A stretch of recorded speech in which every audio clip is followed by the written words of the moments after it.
I simply don't know what people are talking about when they say she's Well, they're too woke. talking about She her didn't mention record. those things at Well, all. hang on. They're talking about her record as vice president of the Biden administration, where they never stopped talking about this stuff for nearly 4 years. So you could pretend when you get the nomination, whoa, I'm a centrist and I'm a gun-toting Rambo, by the way, as well, to all you. Kyle Kulinski of Secular Talk was a guest on Piers Morgan's show, Piers Morgan Uncensored, to discuss what Democrats need to do going forward in terms of presidential elections to deal with the mistakes that they made in this election. As usual, the guy who claims he's not a right-winger, Piers Morgan, is going to defend Donald Trump at all costs. We're going to take a look at Kyle Kulinski on Piers Morgan's show. I will share my thoughts about all of this as well. Let's get into this together. The host of the Kyle Kulinski show, Kyle Kulinski. Well, Kyle, welcome to Uncensored. We've been trying to get you for a long time. Let's have a little chat with you before we get reaction from the panel. But why did the Democrats blow it so badly? And what do they do to avoid this happening again in 4 years? I mean, the simple answer is that Kamala Harris kind of codes as a technocratic status quo manager, and Trump codes as a change agent. And so, I mean, to sum it up as simply as possible, voters just thought he's going to deliver more change, she's more of the same, and they broke for him. Who would you like to see run the party now? I mean, what's the future of the Democrats looking like to you? Jon Stewart. I've been pushing that since the day Trump won this time around, because what we need is, honestly, a controversial, charismatic celebrity might make all of the difference, but it's that mixed with Bernie Sanders' policies of actually delivering social democracy for people, raising their pay, getting them health care. I think that's the magic stew. And honestly, I think it's a shame that more people aren't talking about the controversial, charismatic celebrity portion of Trump being so successful, is that you can't keep the cameras off him. He's entertaining. Love him or hate him, you can't stop watching him. And so we need to sort of mirror that on the left. And I think the way of doing that is Jon Stewart. But I would add to that what Bill Maher's been warning for a long time to liberals, speaking as a liberal himself. And I'm pretty much where he is politically, I think. I feel the same way. And I know you've been keen to say, look, Kamala didn't mention any of these woke issues or whatever, but she's very much associated with a lot of those woke issues. She's certainly voted in line with a lot of the more progressive stuff, like allowing transgender athletes in women's sport and so on. So she's seen to be a progressive who then moved rapidly to the centre when she got the nomination, and it was all too much of a screech for people, probably on both sides. But this whole woke ideology, I don't mean the original woke ideology of raising awareness for racial and social injustice. I mean the way it's become a kind of new form of fascism, where the far left just basically want to cancel, shame, and humiliate absolutely anybody who disagrees with them about anything. Do you accept that that has become a problem, a stick to beat the party with, which actually really damages them electorally? No, I think Kamala ran basically the platonic ideal of a non-woke Democratic campaign. She never mentioned race. She never mentioned gender. She never mentioned trans people. She never mentioned pronouns or Latinx or cancel culture. She repeatedly stressed that she was going to represent all Americans. She ran to the right on the issue of the border. She talked about owning a gun. She ran on freedom and patriotism. And so when you put all that stuff together, I simply don't know what people are talking about when they say she's well, they're too talking woke. about She her didn't mention record. those things at well, all. hang on. They're talking about her record as vice president of the Biden administration, where they never stopped talking about this stuff for nearly 4 years. So you could pretend when you get the nomination, whoa, I'm a centrist and I'm a gun-toting Rambo, by the way, as well, to all you Second Amendment people. But actually, if you judge her on what she said and did in 4 years, she was a progressive left person. And to pretend otherwise is to just ignore what went on in that period. What I'm much more concerned about is not Democrats being woke or Democrats censoring speech. I'm much more concerned about Trump's record on those things. So, for example... So before we get into Kyle Kulinski talking about Trump censoring speech and all of that, Piers Morgan is obsessed with the woke policies and all of that. He talks about that all the time. And he's obsessed with Kamala Harris and Joe Biden supposedly spouting all these woke policies and woke ideology and all of that. To me, that's not the problem with the Democrats right now. To me, the problem is the Democrats have progressive policies that appeal to most Americans, and they don't run on those progressive policies. And what I mean by that is I don't think most people care about all of the woke issues. I don't think most people care about what's going on with trans people in playing in sports and pronouns and all of that stuff. I don't really think most Americans care about that. What Americans care about is, are they going to go bankrupt if they get sick? Are they going to be able to retire? Are they going to be able to pay for their kids' college tuition and all of that? And the Democrats supposedly actually have these progressive policies like Medicare for all, and they don't run on them.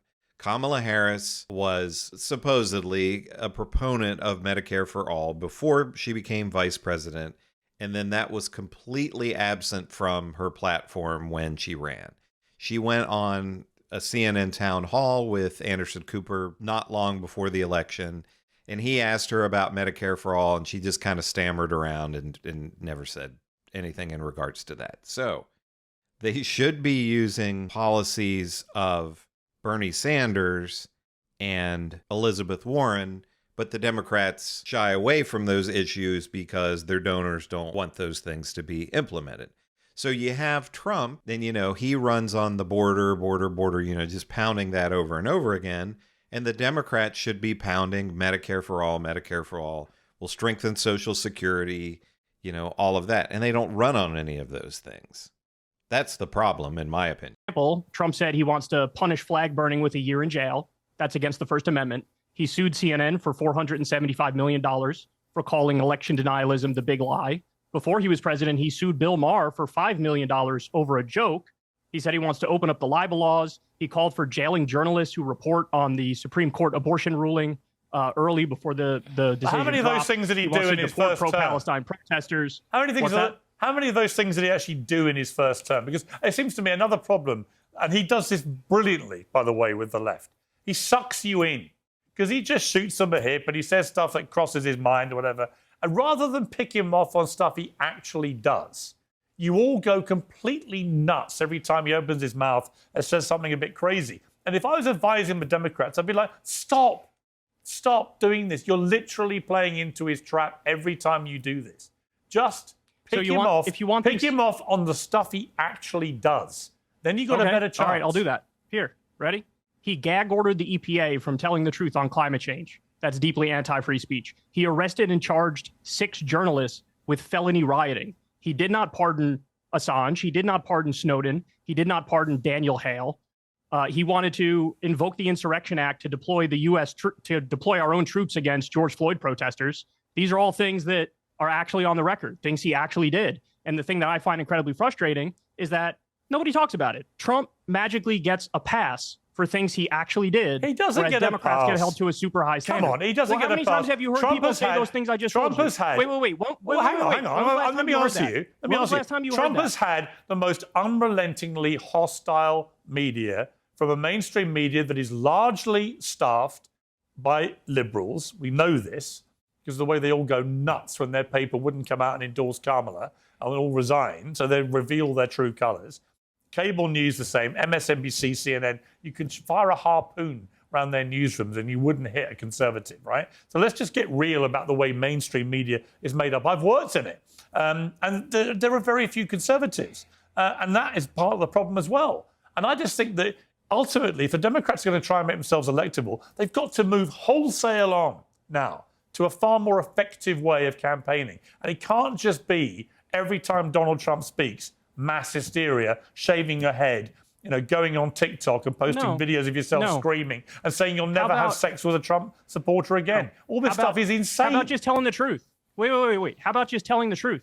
That's a radical idea, right? When was the last time you heard that Trump arrested and charged 6 journalists with felony rioting?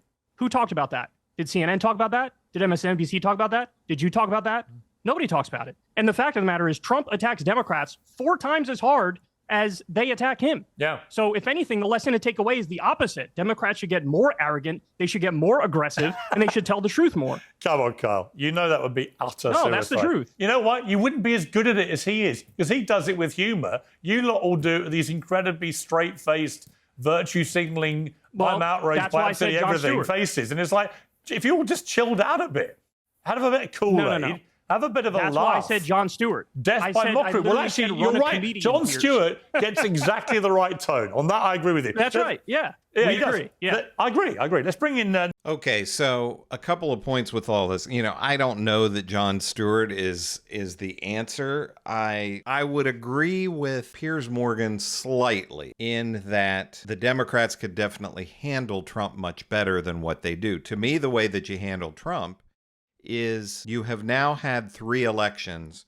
where they've run against Trump, and basically the Democrats' platform pretty much is, yeah, we suck. We're not really going to do anything to improve your life, but the other guy's a fascist and a dictator and all of this stuff. Now, there's definitely truth in all of that, but you have to offer people some reason to vote for you other than the other guy is worse than what you are. And the Democrats are just offering so little to voters. Again, I just don't think people care about all the quote unquote woke stuff. They need to be actually offering things that will improve people's lives. And I come back to Medicare for all. It's a very popular policy, but you have other things that you can do, like increasing Social Security and all of that. And the Democrats shy away from all of that. And then the media, Piers Morgan is talking about all the liberal media and all of that. I worked in an office in 2020 and 2021 where CNN was on in the office all day, every day. So for 8 hours a day, I was seeing CNN. And for a year straight, almost every day, CNN talked about Medicare for all. They'd have Bernie on, they'd have AOC, they would have other people.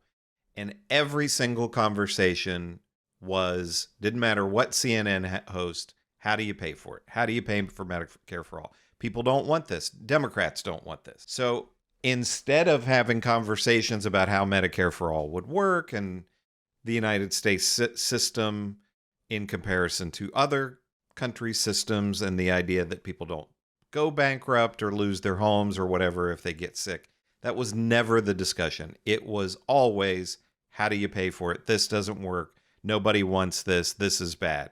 It was clear that from the top, the message was, we as a network are against Medicare for all.